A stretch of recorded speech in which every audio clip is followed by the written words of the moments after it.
আজকে আমি বানাবো হোলি স্পেশাল কিছু কালার মানে আবির রং। আর এটা কিন্তু একদম ভেষজ উপায় তৈরি, মানে বাইরের আবির বা রং কিনলে দেখা যায় সেটার মধ্যে যে কেমিক্যাল ইউজ করা থাকে সেটা আমাদের স্কিনের পক্ষে তো একেবারেই ভালো না। তো তোমরা চাইলে অবশ্যই এইভাবে আবির বানিয়ে ইউজ করতে পারো, যেটা স্কিনের জন্য ভালো হবে। এইভাবে বানালাম, অবশ্যই তোমরা পুরো ভিডিওটা দেখো, তাহলেই বুঝতে পারবে।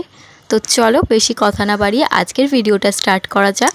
So hey guys, welcome back to my channel, it is Anindita.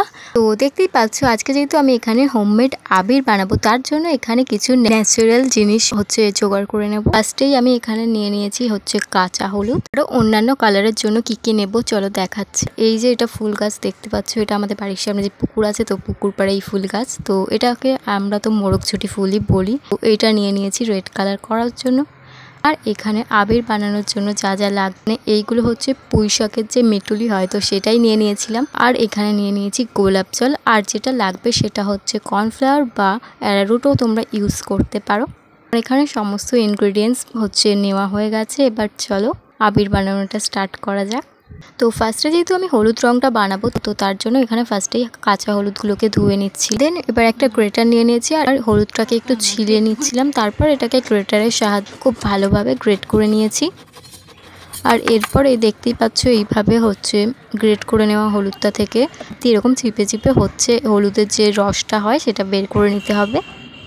তারপর আমি দেখলাম যে গ্রেট করাতে ভালোভাবে হচ্ছিল না, তাই জন্য আমি একটা নড়া দিয়ে খুব ভালো করে পেস্ট করে হলুদ রঙটা বের করে নিয়েছি। আর দেখতেই পাচ্ছ এতটা হলুদ কালার বেরিয়েছে। আর এটা একদমই ন্যাচারাল হলুদ। তো তোমরা এখানে চাইলে গুঁড়ো হলুদ বা ফুড কালারও ইউজ করতে পারো। এবারে হলুদের যে জুসটাকে আর কি সাইডে রেখে এখানে যে পরবর্তী কালার বানাবো, তো আমি সত্যি নিজেও জানি না যে কী কালার হতে চলেছে। তো এই পুঁই মিটুলিগুলো নিয়ে নিয়েছি আর এগুলোকে খুব ভালো করে ধুয়ে নিলাম। আর এর জলটাই দেখতে পাচ্ছ কতটা পিঙ্ক হয়েছে। তো এবার এর সাথে যে মোরগঝুটি ফুলটা নিয়েছিলাম সেটাও দিয়ে দেবো, দিয়ে খুব ভালোভাবে নড়ার সাহায্যে এইভাবে তো করে নেবো আর কি। আর আমি এটা সত্যিই জানি না, মানে ফার্স্ট টাইম এক্সপেরিমেন্ট করে দেখছি যে কীরকম কালার হয়। তো দেখতেই পাচ্ছ কি সুন্দর একটা রানী, মানে পিঙ্ক টাইপের, যে ডিপ পিঙ্ক টাইপের কালার চলে এসছে। তো চলো এবার এটা থেকে হাত দিয়ে ভালোভাবে কচলিয়ে পুরো যে জুসটা বের করে নেব। আর সত্যি বলতে আমি ভাবিনি যে পুঁই মিটুলি থেকে এত সুন্দর কালার বেরোবে। দেখো তোমরা জুসটার কালারটা জাস্ট দারুণ হয়েছিল। এইভাবে করে আমি পুরো যে জুসটা বের করে নেব। এবার ওই তরল কালারগুলোর মধ্যে, মানে ন্যাচারাল যে কালারগুলো বের করেছি তার মধ্যে 1 চামচ করে আমি এখানে দিয়ে দেবো গোলাপ জল, যাতে করে আবিরটা তৈরি হয়ে গেলে খুব সুন্দর একটা স্মেল বেরোবে। দিয়ে একটু মিশিয়ে নেব।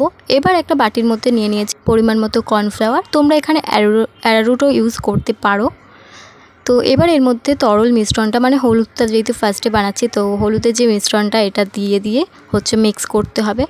আর সত্যি বলতে কর্নফ্লাওয়ারটা এখানে খুব ঘন হয়ে যাচ্ছিল তাড়াতাড়ি, তো সেই কারণে আমার একটু প্রবলেম হচ্ছিল।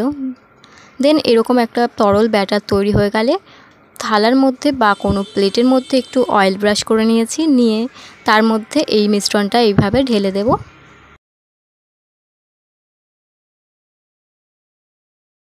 আর দেখতেই পাচ্ছ হলুদ কালারটা কতটা ডিপ এসছে। এবার দেখা যাক শুকানোর পরে কীরকম হয়। তো এরপর আমি নেক্সট যে কালারটা বানিয়েছিলাম পুঁই মিটুলি দিয়ে, ওটাও সেমভাবে কর্নফ্লাওয়ারের মধ্যে জল মেশানো মিশ্রণটা অল্প অল্প করে দিয়ে মিশিয়ে নেব।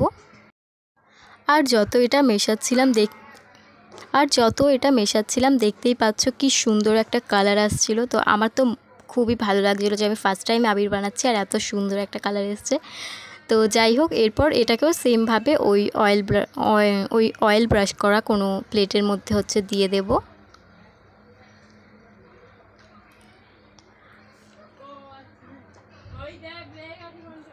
আর এটা একটু বেশিই পাতলা হয়ে গেছিলো। তো চলো কোনো ব্যাপার না, যেহেতু কর্নফ্লাওয়ার আছে তো এটা টেনে যাবে। আর রোদেও তো দেবো। আর এরপর দেখলাম একটুখানি কর্নফ্লাওয়ার বেঁচে গেছে, তো ভাবলাম এর মধ্যে আর একটা জিনিসও ট্রাই করা যাক। আর হ্যাঁ, এটা কিন্তু ন্যাচারাল না, এটা উজালা দিয়ে আমি দেখেছিলাম ইউটিউবে, তো ভাবলাম এটাও ট্রাই করে নিই। তো একটুখানি গোলাপ জলের মধ্যে উজালা দিয়ে একটা বেগুনি টাইপস কালার আসবে। হয়ে গেলে এই সব কালারগুলোকে রোদে দিয়ে দেব। আর এটা একদিনের রোদেই শুকিয়ে যাবে খুব ভালো করে। তো চলো এবার এগুলোকে রোদে দিয়ে আসা যাক। এই যে আমি আবির বানাতে গিয়ে আমি এখানে কাউদা হয়ে গেলাম। কালার আছে এটা শুকাচ্ছে। এই যে আমার হাত দেখো এখন দিয়ে হলুদের মতন হয়ে গেছে। আর এটা হচ্ছে পরের দিন মানে আজকে। তো এই যে এটা হচ্ছে আমার মিনি ভেঙে দিয়েছিল, তো আমার গুঁড়ো করতে আর লাগেনি আলাদা করে, তাও একবার মিক্সিতে দিয়ে ঘুরিয়ে নিয়েছি। দেখতেই পাচ্ছ পুরো ব্লেন্ড হয়ে যাওয়ার পর একদম আবিরের মতনই দেখাচ্ছিল। এগুলোকে তোমরা চাইলে হাত দিয়েও এমনি গুঁড়ো হয়ে যাবে, তাও একবার মিক্সিতে দিয়ে দিলে পুরো একদম খুব সুন্দর আর মসৃণ হয়ে যাবে জিনিসটা। এমভাবেই আমি প্রত্যেক কটা কালার হচ্ছে গুঁড়ো করে নেব।